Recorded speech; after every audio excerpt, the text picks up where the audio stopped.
adalah gembalaku, takkan kekurangan aku. Ia Saudara-saudari terkasih, selamat pagi. Salam jumpa lagi dalam Sabda Siap Saji Senin 14 Februari 2022, di mana kita memperingati Santo Cyrillus Rahib dan Santo Methodius Uskup. Marilah kita berdoa dalam nama Bapa, Putra, dan Roh Kudus. Amin. Ya Allah, bangsa-bangsa Slavia telah Kau panggil dengan terang iman dengan mewartakan Santo Cyrillus dan Methodius. Bukalah hati kami juga bagi sabda-Mu sehingga kami mengerti pengajaran-Mu menjadi umat yang bersatu padu dan sehati mengakui iman yang benar. Demi Yesus Kristus Putra-Mu dan pengantara kami yang hidup dan berkuasa kini dan sepanjang masa. Amin. Tuhan bersamamu dan bersama rohmu. Inilah Injil Yesus Kristus menurut Markus. Dimuliakanlah Tuhan.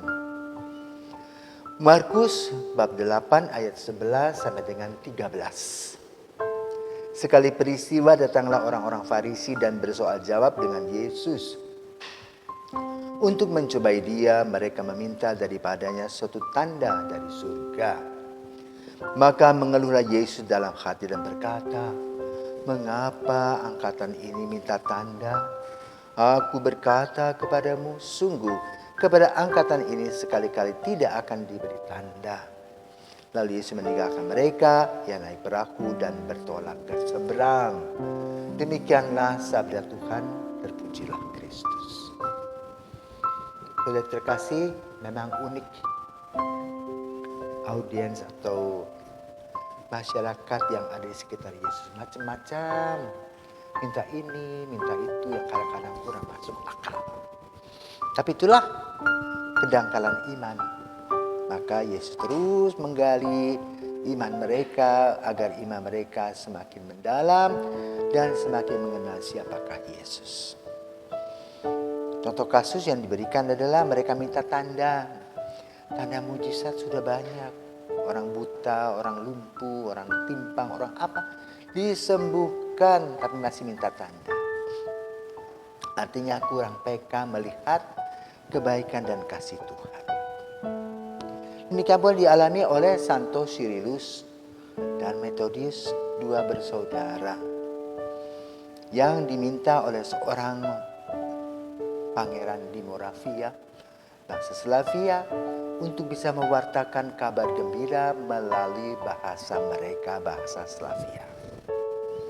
Dua bersaudara ini penuh dengan semangat menerjemahkan, membuat huruf-huruf Slavia, kemudian menerjemahkan ke dalam bahasa Slavia, liturgi dan juga Injil, sehingga rakyat setempat bisa mengerti.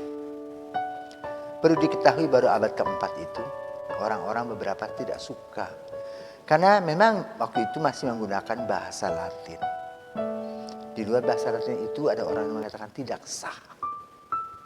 Namun kemudian mereka harus mempertanggungjawabkan kata orang-orang tersebut di hadapan Sri Paus. Yang lucunya adalah ketika mereka berdua menghadap ke Roma kepada Bapa Suci, Bapa Suci justru apresiasi terhadap apa yang dibuat oleh mereka menerjemahkan ke dalam bahasa setempat. Nah, di sinilah dimulainya dengan inkulturasi. Alih-alih mereka bukan dihukum tetapi diangkat menjadi uskup. Tapi Santo Cyrillus ini wafat sebelum dia diangkat menjadi uskup. Sementara Methodius tetap menjadi uskup karena tetap hidup. Mereka melanjutkan tugas-tugas dengan baik. Lalu apa pesan untuk kita?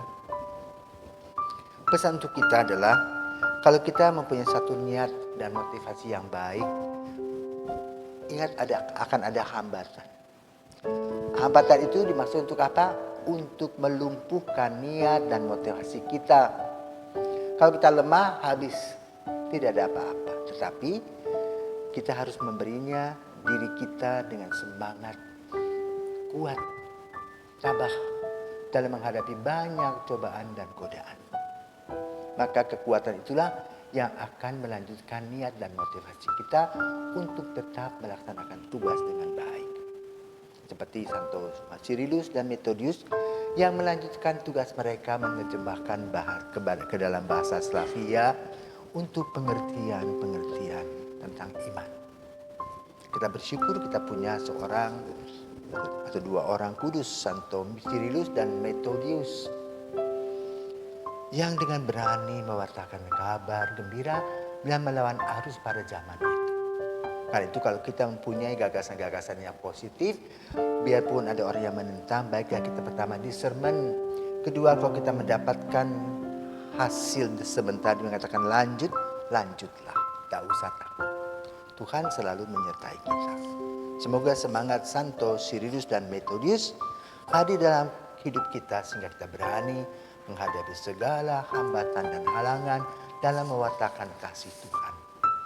Santo Methodius dan Santo Cyrilus, doakanlah kami. Amin.